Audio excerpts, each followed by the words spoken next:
Good morning, English 4 class. It's Mr. Dauval again. I hope you guys are having a good time at home. I hope you're being productive.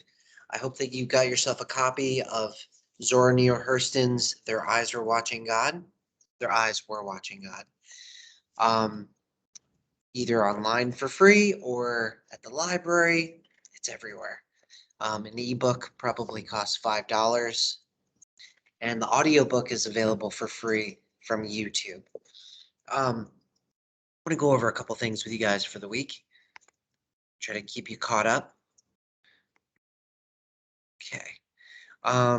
So pull up my slide here. So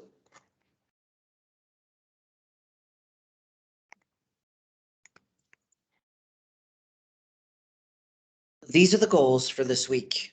Okay. Doing daily oral language. Should be doing a little bit of writing practice every day. I need to see a record of that. That is part of class participation.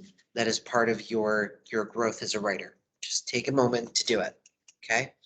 Then obviously spending time reading Their Eyes Were Watching God. Now it's been a few weeks now, and I haven't talked to any of you about this book. So what's going to happen is, if and when you show up looking for credit for the class, I'm going to say to you, you got to read the book. I'm not going to just like rush it for you. I might come up with a, like if perhaps you want to read a different book as an alternative assignment or something like that. I might be open to it, but we've got this. We've been working on it. It's available for free online. Please check it out. It is a beautiful, wonderful book about a woman's story and her personal growth and some traumatic, amazing things that she goes through. So I'm going to go through daily oral language, some things about the book, and talk to you about checkpoint 2. So just a reminder that checkpoint 1 is past due.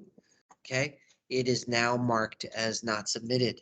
So the majority of you that are enrolled in Summit, there's 3 of you right now, you're failing the class because you didn't do checkpoint 1, which has to do with the story of the Cask of Amontillado. Totally can make it up, not a problem, but it will reflect on next week's progress report that you are failing English 4. So be ready for that. Daily oral language. Just read the sentence and correct what needs to be corrected. It's just a little bit of practice. Okay? So here are this week's sentences. Sentence A. In Fern Nader's class, we held a tall tale competitions. Gerald's contribution was the most unique and it made us laugh and won first prize. Blah. Run-on sentence. Break it up. Capitalize some things. Figure out whose class is it.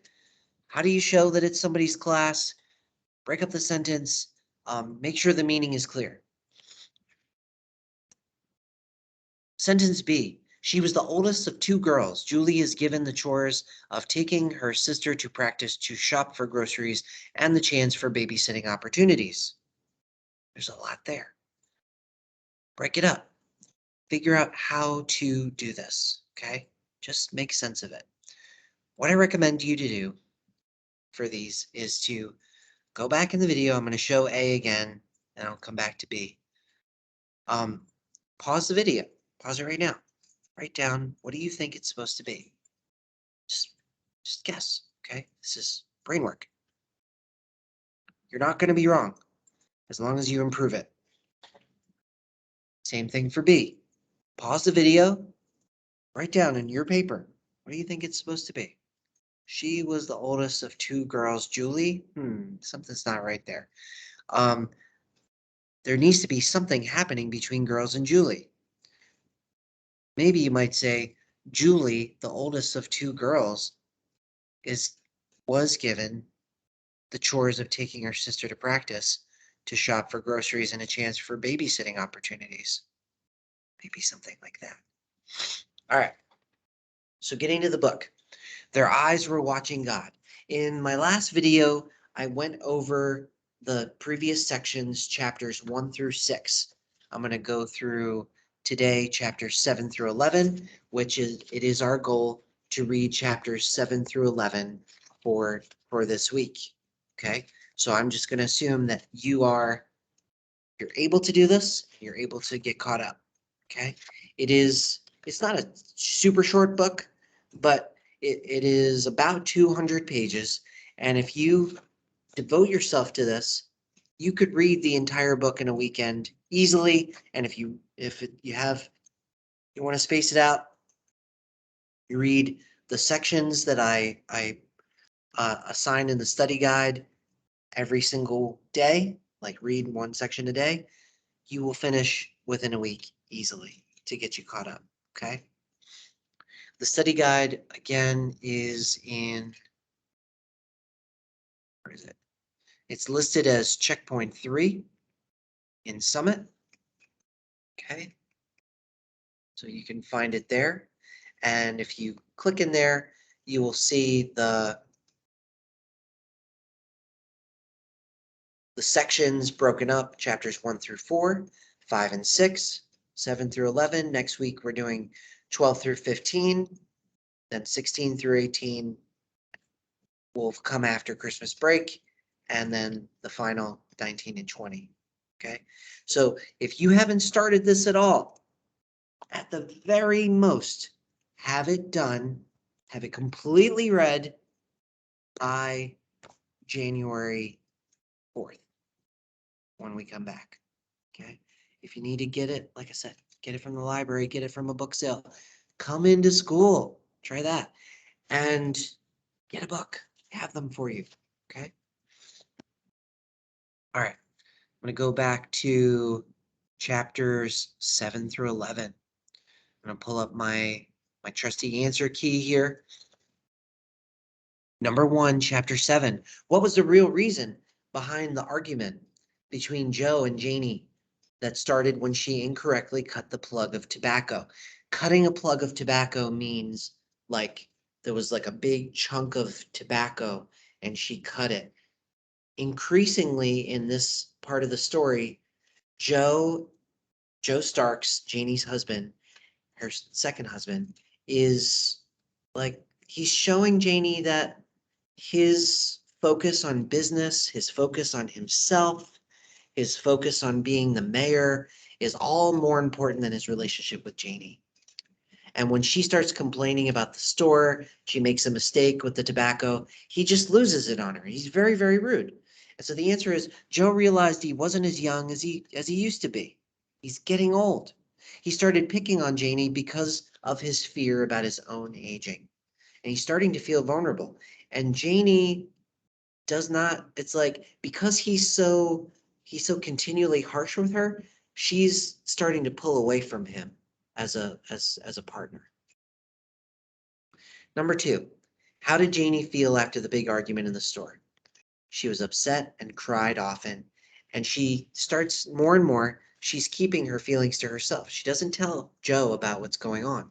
And this is going to lead to like when he's going to die soon in the story, and when he dies, it's like it's all terrible. He's blaming her for his death.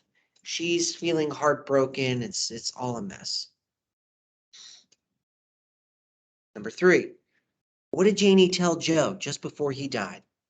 She told him he really didn't know her, that she had a lot of sympathy, but he would never let her use it. So there's this whole thing that happens where it looks like Joe has some sort of cancer, but it's not specifically described. And he was this like strong built guy. She talks about his stomach sticking out, and he's like this big, beefy guy, very commanding presence. And towards the end of his life, in the last couple years, he just willows away. He starts to get really skinny and bony, and he's fragile. And he starts to believe that there's some sort of witchcraft going on, that maybe Janie is putting spells on him and she won't eat his food anymore. She thinks maybe she's poisoning him. He starts eating other people's food. It's all this like pulling away. And it's all this stuff to show that he doesn't know her. And she says it to him. You don't really know me. I have sympathy, but you won't let me use it. Number 4. What was the only change that people saw in Janie after Joe's funeral? The only change is that people saw her stop wearing head rags. When Joe was alive, he told Janie she had to wear a head covering all of the time so that she wouldn't show her hair and wouldn't be attractive to the other men. And as soon as he's gone, she still wears black. She still is like by herself, but she lets her hair come down. And this is big for her. She's like opening to the world again. The hair is symbolic of her opening. And when she's younger, it talks about her hair and the long braid and how it stands out to people. At the beginning of the story, if you remember, at the end of chapter 1, when Janie is described, one of the only things that it says about her is like her curvaceousness and her beautiful long hair stands out to people. Number 5. What did Phoebe and other townspeople think Janie should do?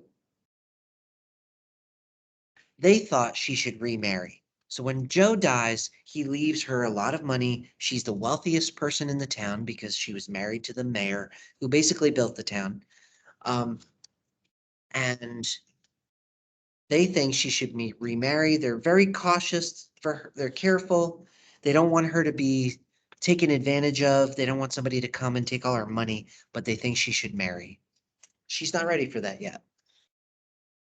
What did Janie think? Number 6, she didn't want to. She loved her new freedom. She liked being by herself. She didn't want to be someone's woman. That's part of her thing. She wanted to be her own woman. And this is part of what's great about this book. This is something that a lot of people can relate to today in our society today. But this book is in 2037. This book will be 100 years old. So it's like it's 80 years old, 70, 80 years old. And she's saying to people that being her own woman is important. That's big. Number 7. What did Janie say about mourning and grief? People people were telling her that she should be mourning, she should be in grief, and she says mourning shouldn't last any longer than grief. She should feel what she feels and be done with it. Number 8. How did Janie meet Tea Cake? Tea Cake is going to become Janie's third husband and the love of her life. Um, she meets him when he comes into the store and starts talking to her. And it's a very kind of very polite, respectful, adorable romance where he comes, he spends time in the store, he starts getting to know Janie. It's very gradual. He doesn't just like swoop in and decide like you're gonna come marry me the way Joe Starks did. If you go back in the story to I believe it was chapter 4 when Joe comes and Janie meets him and Joe takes her away from Mr. Killick's. Joe is just like he's all about his life and what he wants and his future. Tea Cake has a very different approach. Tea Cake is in love with Janie and he wants to be with Janie. He brings her fish that he caught. He wants to play games with her. They stay up all night laughing. And it sounds like a wonderful, beautiful romance. Not everything is perfect with their relationship, as you'll see as you keep reading, but it's a beautiful courtship. Describe Tea Cake number 9. He was tall and lean. He had full, lazy eyes. He joked and laughed a lot. This is sort of a partier, which gets him into trouble a little bit later. Number 10. What were the main concerns that Janie had about getting into a relationship with Tea Cake? Well, for one, he was about 12 years younger than she was. Now, to put it into context, Janie is like close to 40 or about 40 at this point in the story. I think she's like about my age, about 42, 43 when the story ends. So it's like right before this, like maybe she's 38, 39. So he's in his 20s.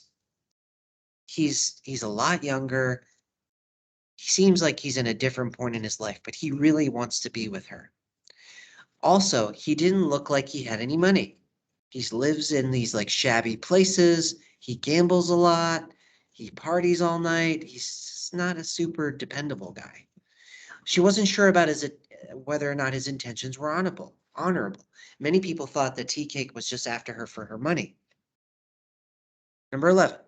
Why did Tea Cake visit Janie early one morning? He wanted to tell her his daytime thoughts, which was there's this whole discussion with them where they're like together at night. They like stay up super late, and he tells her that he loves her and he wants to marry her. And Janie says, "That's your nighttime thought. Tell me what your daytime thought is." And he comes back the next morning, waiting at her porch to tell her what he really thinks, which is that he wants to be with her and he wants to run off with her. Janie still had doubts about the seriousness of his intentions, so he was attempting to prove to her that he was serious about her. Number 12. What did Tea Cake do that proved his serious intentions toward Janie? He brought her strawberries in the morning so she could listen to his daytime thoughts. He invited her to the big Sunday school picnic. That's what he did. Um, for Janie, beauty and romance are the things that create value in her life. When she's a teenager, she's described before she gets married to Mr. Killix.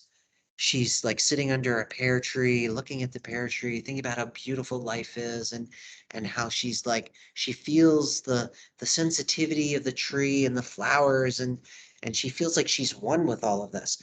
And when Tea Cake comes into her life with strawberries and taking her to picnics, this is where he gets her. It's like he reminds her of who she really is. So that is chapters 7 through 11. This next week, we're going to be talking about chapters 12 through 15. Please keep up. All right. So just a little bit more about checkpoint 2. I talked about in my last video, but in checkpoint 2, we're doing close reading analysis techniques and a practice version of the close reading final product. You will write a 1 to 2 paragraph analysis of a passage from Their Eyes Were Watching God. So what I did for you guys, if you go into Summit, I just want to remind you of a couple of things here. You will see the announcements for one thing that show us, here's yours, English 4, where we're at for English, okay? And links for the audio and all of that is there for you in our class, in the project, Reading Through Critical Lenses. Close reading practice round 2 is this. So we are a 1 to 2 paragraph analysis. In your short essay, put the quote into your words. Translate it. So pick a quote. What does it mean? Translate it. Discuss what Hurston might have meant in having a character say this quote? What meaning beyond the text might this quote have? Like, how does the idea of this quote relate to society or your life? So there's quotes here for you. There's 3 quotes. The first one is, so when we looked at the picture and everybody got pointed out, there wasn't nobody left except a real dark little girl with long hair standing by Eleanor. So that's where I was supposed to be, but I couldn't recognize the dark child as me. So as I asked, where's me? I don't see me, right? And you notice the way it's written is the language. This is how Zora Neale Hurston is writing the dialogue in the story. It's showing you where she's coming from. This is from Janie, and Janie's talking about her when she realized that she was black. What is this about? What do you think this means? Number 2, Somebody got to think for women and chillin' and chickens and cows. Ah, God, they sure don't think none of themselves. This is a quote from Joe Starks, where Joe is talking about women in the story. And he was specifically about Janie, because Janie wants to be more independent. She wants to do more. She wants to speak up in public. And Joe says, no, somebody's got to think for you and the animals. He's classing Janie as an animal that needs to be taken care of. Here's another one. Because you told me I must gone to love him, and I don't. Maybe if somebody was going to tell me how, I could do it. This is Janie again, earlier in the story, talking about how she uh, did not love her first husband, Mr. Killix.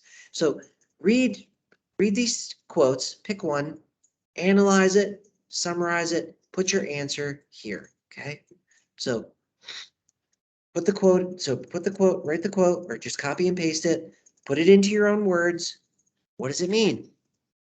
What meaning might this have? Okay, you decide. All right. I'm going to leave you with that. Okay. And there's the bell. Class English is over. And I hope you're all having a wonderful week. And I hope to see you on Monday or Tuesday. Talk to you soon. Bye.